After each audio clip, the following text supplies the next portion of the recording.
નમઃ શિવાય. શ્રાદ્ધ ભાગ. માતૃદેવો ભવ, માતૃદેવો ભવ, પિતૃદેવો ભવ, આચાર્ય દેવો ભવ. માને દેવ સમજનારી, પિતાને દેવ સમજનારી, આર્યને દેવ સમજનારી આપણી આ ભવ્ય ભારતીય સંસ્કૃતિના જેટલા ગુણગાન ગાઈએ તેટલા ઓછા જ છે. પરંતુ આજના આ ભૌતિકવાદના પ્રવાહમાં ડૂબેલા વ્યક્તિવાદી અને ભોગવાદી બનેલા માનવના જીવનમાં જ્યારે ભોગવાદી અને સ્વાર્થી વિચારોનું તાંડવ નૃત્ય થતું રહ્યું છે, એ કરાલ કાળમાં આ સુંદર અને ઉદાત્ત વિચારોને માનવ જીવનમાં ક્યાં સ્થાન છે, કેટલું સ્થાન છે તે વિચારવા જેવી વાત છે. માતૃદેવો ભવ અને પિતૃદેવો ભવ એ વિચારો વખતે બાળકો ગોખતા પણ હશે. સંસ્કારી કુટુંબો બાળકોમાં એનું સંસ્કાર સિંચન પણ કરતા હશે. પરંતુ આ વિચારોને સમાજમાં પ્રાધાન્ય આપવું કે નહીં તે ઉપર જ વિચારવંત કહેવાતો ભણેલો વર્ગ ચર્ચા કરતો બેઠો છે. બુદ્ધિવાદમાં રાચનારા આ લોકોના કાને બાળક માટે હર ક્ષણે આતુર માના દિલના ધબકારા ક્યાંથી પહોંચવાના હતા? મા બાપના એ પ્રેમ અને ઉષ્માભર્યા વર્તાવની એમણે કલ્પના પણ ક્યાંથી આવવાની હતી? આઈ મહણોની કોણી આય હાક મારી, સ્વામી તિન્હી જગાસ આઈ વિના ભિખારી, ચારામુખી પીચાવ્યા ચીમણી હલુઈ દે, ગોખ્યાત વાસરાના યા ચાટતાત ગાય, ચાંગેલના મહણાયા આમ્હા શુભમ કરોતી, યે રાગ વાવ યાહી પરી યેય વેગે.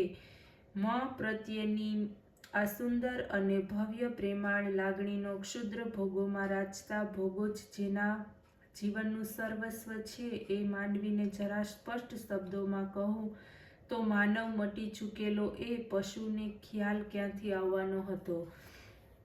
આજથી 50-60 વર્ષ પહેલાં બનેલી આ ઘટના છે. રત્નાગિરી જિલ્લામાં રાજાપુર નામનું ગામ છે. તેની પાસેના એક નાનકડા ગામમાં એક બ્રાહ્મણ રહેતો હતો. જૂના બેઠા ઘાટનું લગભગ ઝૂંપડું જેવું તેનું ઘર હતું.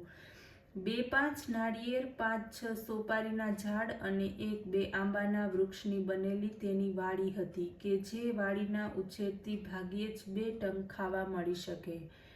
આ બ્રાહ્મણ આજુબાજુના ગામોમાં થોડું ઘણું ગોર પદું કરતો અને પ્રસંગોપાત સત્યનારાયણની કથા કરવા જતો. નાની વાડીનું ખૂબ જ હેતથી જતન કરતો અને આ બધી આવક વડે ગુજરાન ચલાવતો. તેનું 3 માણસોનું કુટુંબ મહા મહેનતે 2 કોડિયા અનાજ પામતું. તેમનો એકનો એક દીકરો ખૂબ જ હોશિયાર હતો, કુશાગ્ર બુદ્ધિનો હતો, મા બાપની આંખની કીકી જેવો હતો. મા બાપ તેને લાડથી રાજા કહેતા હતા. એને ત્યાં રાજાનો વૈભવ ન હતો, પરંતુ કંગાલિયત એ જ એમની દોલત હતી. દીકરો સારો થાય, મોટો થાય, નામ કાઢે એ મા બાપની મહેચ્છા હતી. સર્વસામાન્ય ક્યાં મા બાપની આવી ઈચ્છા નથી હોતી? હું તો ભણ્યો નથી, પરંતુ આપણા રાજાને આપણે ખૂબ ભણાવીશું હો. મા બાપ હોશમાં આવી પોતાની પત્ની પાસે આ મહેચ્છા વ્યક્ત કરતો. માં પણ લાડના ઉભરામાં કહેતી, અરે જોજો તો ખરા, મારો રાજા મોટો કલેક્ટર બનશે અને પછી આ દુઃખના દહાડા જતા રહેશે. રહેવા બંગલો અને ગાડી, નોકર ચાકર, સોનેરી સ્વપ્નોની દુનિયામાં ખોવાઈ જતી. લાડ ઘેલી માને ડાહ્યો બાપ વાસ્તવિકતાની ભૂમિ ઉપર લાવી કહેતો, હજુ એને મેટ્રિક તો પાસ થવા દે. નાના રાજાને લાડ કરતા કરતા બ્રાહ્મણ પત્ની દુઃખના દિવસો હસતા રમતા વ્યતીત કરતા હતા. પોતાની નાનકડી વાડીને પાણી પાતા પાતા બાપ રાજાને કહેતો, બેટા આ વૃક્ષો તો આપણું જીવન છે, તેની પાસે પ્રેમથી બેસતો જજે. તને તે જીવનનું ગાંભીર્ય સમજાવશે. તેને પાણી પાયા વગર તું જમતો નહીં હો. કોને ખબર છે કે કાલે મારી આંખ મીંચાઈ પણ જાય.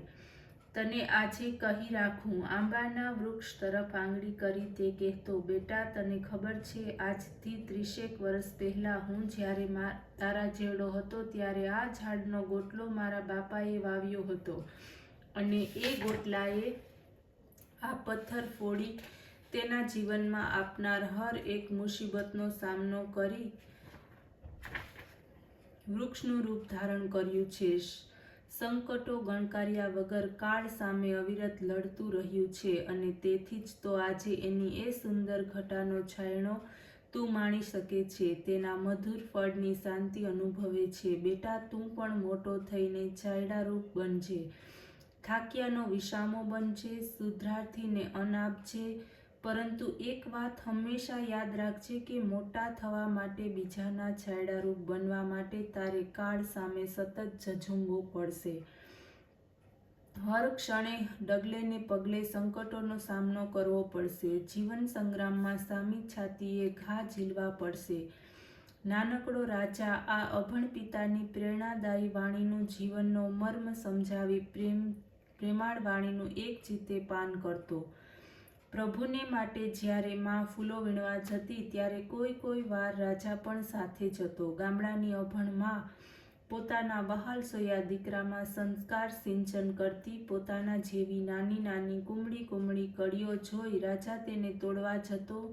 માં તેને અટકાવતી અને કહેતી, બેટા, આ અર્ધ ખીલેલા ફૂલો છે, તેને તોડતો નહીં. અર્ધ ખીલેલી કળીઓ છૂટીએ તો તે બરાબર ખીલતી નથી, તેમાં સુવાસ આવતી નથી, તેમાં ખીલેલું સૌંદર્ય નથી. તેની સૌરભ પાંગર્યા પહેલા જ તેને ડાળીથી વિખૂટું ન કર. રાજા, બેટા, હંમેશા એક વાત યાદ રાખજે કે અડધેથી છૂટેલી કળીઓ ખીલતી નથી, તેમ અડધા પડધા કામ પણ બરાબર ખીલતા નથી, ફળતા નથી.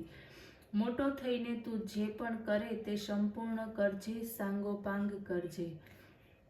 કૂદતો રાજા સુંદર ખીલેલા ફૂલો તોડવા માટે દોડતો ત્યારે બા તેને સમજાવતી, જેમ આ ઝાડ ફૂલને ઉછેરે છે, ખીલાવે છે, રસમય અને ગંધમય બનાવી વિશ્વભરની પૂજાને માટે તૈયાર કરે છે, તેમ માં પણ નાના બાળકોને ખોળામાં રમાડતી ઉછેરી મોટા કરે છે, જગતની સેવા માટે અર્પણ કરે છે. રાજા, બેટા, તું પણ મોટો થઈ આવી સુગંધવાળો, રસમય અને સુંદર બનીશ ને?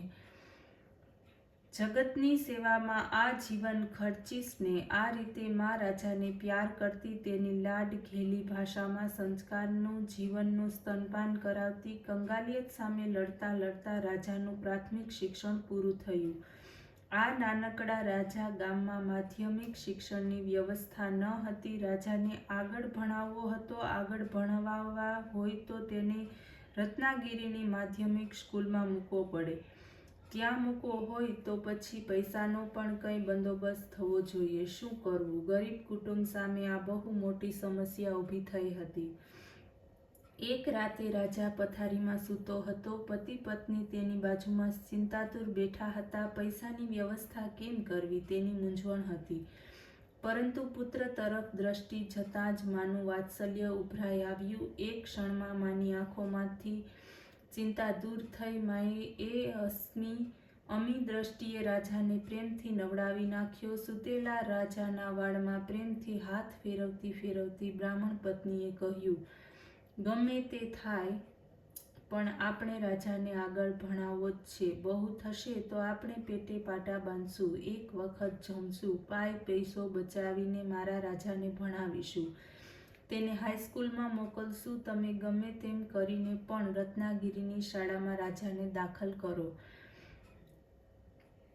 પુત્ર વિયોગની કલ્પનાથી માનું હૈયું ભરાઈ આવ્યું. તેને આંખો ભીની થઈ. બ્રાહ્મણની પણ મનીષા તો હતી જ કે તેણે મૂક સંમતિ આપી.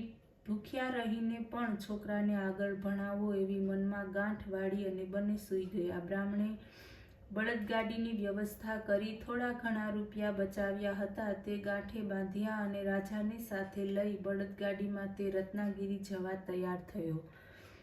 રાજા, બેટા, સાચવીને રહેજે અને ખૂબ ભણજે. આંસુ નીતરતી આંખે માએ આ વહાલ સોયા દીકરાને અડગો કર્યો. રાજા 2 ડગલા આગળ જઈ પાછો દોડતો આવી માને બાજી ગયો. માએ બચીઓથી તેને નવડાવી નાખ્યો. ફરી શિખામણ આપી અને ભારે હૈયે રાજાને માએ એ ગામની એના નાનકડા બાળ સાથીઓની વિદાય લીધી.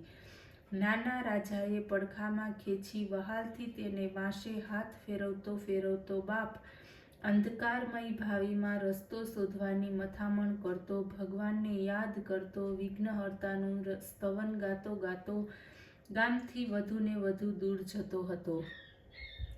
રાજાને હાઈસ્કૂલમાં દાખલ કરી બાપ પાછો ફર્યો. એના અંતરમાં અકથ્ય વેદના હતી. બ્રાહ્મણ પત્ની પેટે પાટા બાંધી એક ટંક જમીને છોકરાને ભણતર માટે પૈસા મોકલતા. છોકરો પણ હોશિયાર હતો, અભ્યાસ પણ સારો કરતો. અકળકાળ એની ગતિનો ક્રમ બદલ્યા વગર એક સરખો દોડતો હતો. 2 મહિનાની રજામાં રાજા ઘેર આવ્યો. મા બાપને અતિશય આનંદ થયો. 11 મહિના પછી પહેલી વખત ઘરમાં ગળી વસ્તુ રંધાઈ. ગરીબના ઘરમાં રાંધવા જેવું બીજું શું હોય? આખા વર્ષના વાર તહેવારે કાંઈ વાનગી બની ન હતી તે આ મહિનામાં મા પોતાના દીકરાને રાંધીને જમાડતી. મા માટે આ 30 દિવસ સફરમાં હતા. તેનો રાજા પાછો ચાલ્યો જવાનો, વળી પાછો છોકરોમાંથી વિખૂટો પડ્યો. પછી એ જ બેસેની અને એ જ ઉદર નિર્વાહનો ક્રમ. કોઈ દિવસ એક સામટા 2 નકોરડા ઉપવાસ થતા તો કોઈ વખત 3 થઈ જતા. પરંતુ અમારો રાજા ભણે છે, ભણીને મોટો કલેક્ટર થશે એ મનોહર સ્વપ્ન જોતી માને આ ફરજિયાત થતા ઉપવાસનું દુઃખ ન થતું. 4 મહિના પછી એક દિવસ બ્રાહ્મણ પત્નીએ આગ્રહ કર્યો કે તમે રાજાની ખબર કાઢી આવો. પૈસાના અભાવે એ બિચારો મૂંઝાતો હશે. અજાણ્યા ગામમાં એ જશે પણ કોની પાસે? બ્રાહ્મણની પણ એ ઈચ્છા હતી કે લાવ રાજાને મળી આવું. સત્યનારાયણની કથામાં રૂપિયો મળ્યો હતો તે પિછોડીએ બાંધ્યો. બ્રાહ્મણ પત્નીએ પણ રાજાને કોપરાપાક ભાવે છે તેથી કથામાં આવેલા શ્રીફળનો કોપરાપાક બનાવી બ્રાહ્મણની પીછેડીએ બાંધી આપ્યો. સવારના 4 વાગ્યે બ્રાહ્મણ શહેર ભણી પગ ઉપાડ્યા. 15-17 માઇલનું અંતર ચાલતા સહેજે 5-6 કલાક થઈ જાય. માથે જૂની લાલ પાઘડી, ફાટેલું અંગરખું અને પંચિયું પહેરેલા ગામઠી બ્રાહ્મણને જોઈ હાઈસ્કૂલના છોકરાઓને કુતૂહલ થયું. મોટી રજા પડી હતી. છોકરા બધા રમતા હતા. કોઈ આ વિચિત્ર આગંતુકની ઠેકડી ઉડાવતા હતા તો કોઈ તેની ઉપેક્ષા કરતા હતા. જગતનો નિયમ જ છે કે ગરીબની બધા ઠેકડી ઉઠાવે, નિર્ધન હાસ્યપાત્ર બને છે. પરંતુ આ બ્રાહ્મણની નજર તો તેના રાજાને ખોળતી હતી. તેણે દૂરથી રાજાને જોયો. રાજાને ભેટવા બ્રાહ્મણે લગભગ દોડ મૂકી.